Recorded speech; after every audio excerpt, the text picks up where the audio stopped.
Feeling is being dismantled by modern society. Feeling is what makes us human. When theater works, it makes us see something we haven't seen before. Of course, it's about entertainment. Of course, it's about putting on a show and offering release from the taxing nature of everyday life.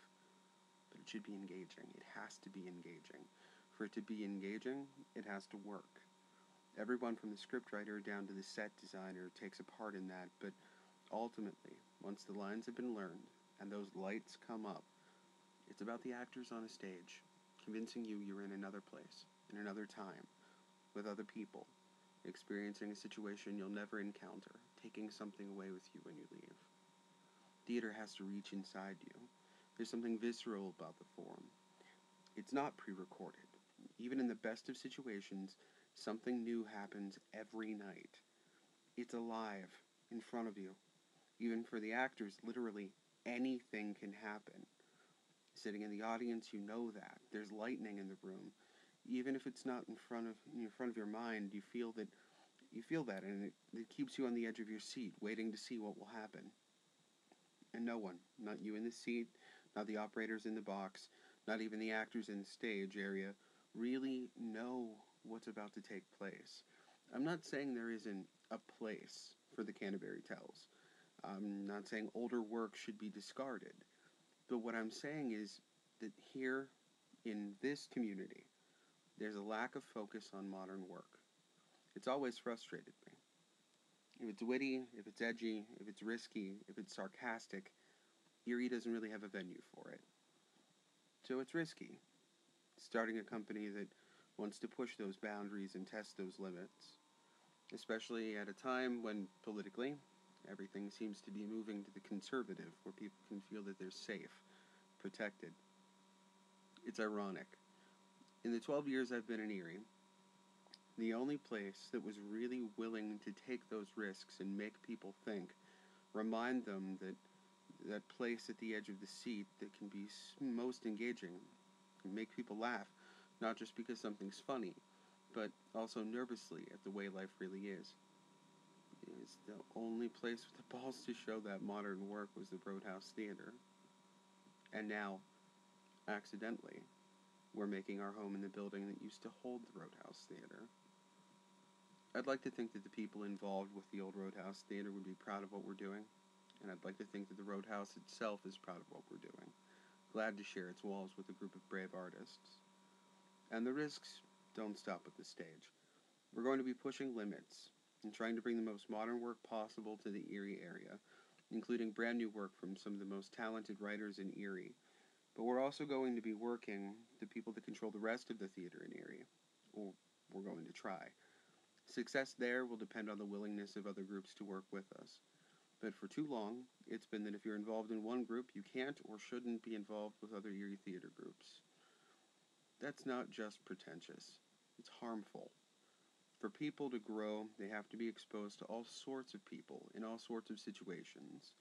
For artists trying to hone their craft, that much more. Gone are the days where parts should be awarded first and only to people who've kissed your ass long enough. Really, it should be about the work. We've been creating Dormant Phoenix for 7 months now. Our first show is in the middle of rehearsals now. We held honest auditions, and only 4 out of nearly 20 of the actors involved come from our standing company of actors.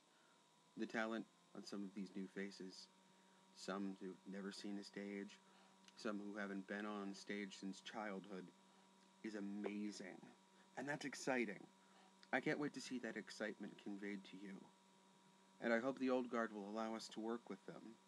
We're young, with all the impetuousness of youth, but we have ideas based in real-world experience in the theater and in corporate America, and we have a genuine desire to improve the situation for everyone involved. In Erie, at this moment, there are no less than 10 active theater groups. They have to be made to see that competing against each other isn't the way to succeed.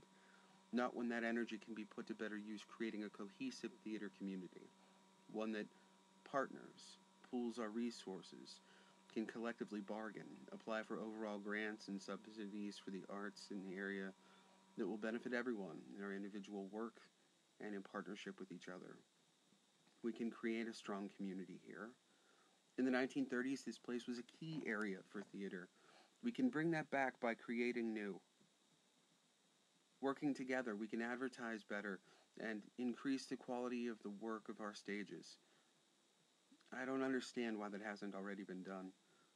We have the artists. If the art's strong enough, and if we can get past petty rivalries that keep us small, the audience will grow. And while we're working behind the scenes to make that happen, we'll maintain our focus to bring work with a modern voice. We have some great work from Eric Bogosian planned. Bogosian, who's been this sort of a patron to Dormant Phoenix. We have work from Donald Margalis, the beautiful story Time Stands Still. Two musicals that, rather than regurgitating Rodgers and Hammerstein back in your face, bring a modern picture of life.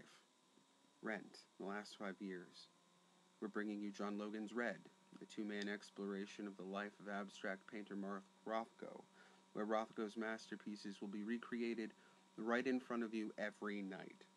We're in talks to stage work never seen in Erie by local genius Mark Steensland, work that has been finished for years but that no one in Erie had the nerve to take on. From Bogosian to Margolis, to Logan to Gurgis, to Mamet, Sorkin to Steensland, Jason Robert Brown, George Romero, to work written and developed by members of our own company. We intend to bring you work that isn't timid or tame, and we promise to have the nerve to effectively convey to you while you sit in our darkened theater, never quite sure what's coming next. What's coming next is something this area hasn't seen in a while. Fearless, unapologetic theater. Theater not afraid to provoke. Theater that will engage, that will reach right off that stage and inside you, offering you insight and truth. You can laugh, you're allowed. But be prepared to laugh, never knowing, while you're laughing, just how much of yourself you see reflected in the players on the stage. You'll walk away having had a fantastic evening at the theater. You'll always walk away with something to talk about. My name is Jason Ilgenfritz, Executive Director of Dormant Phoenix, and you have my word that we will never pull our punches.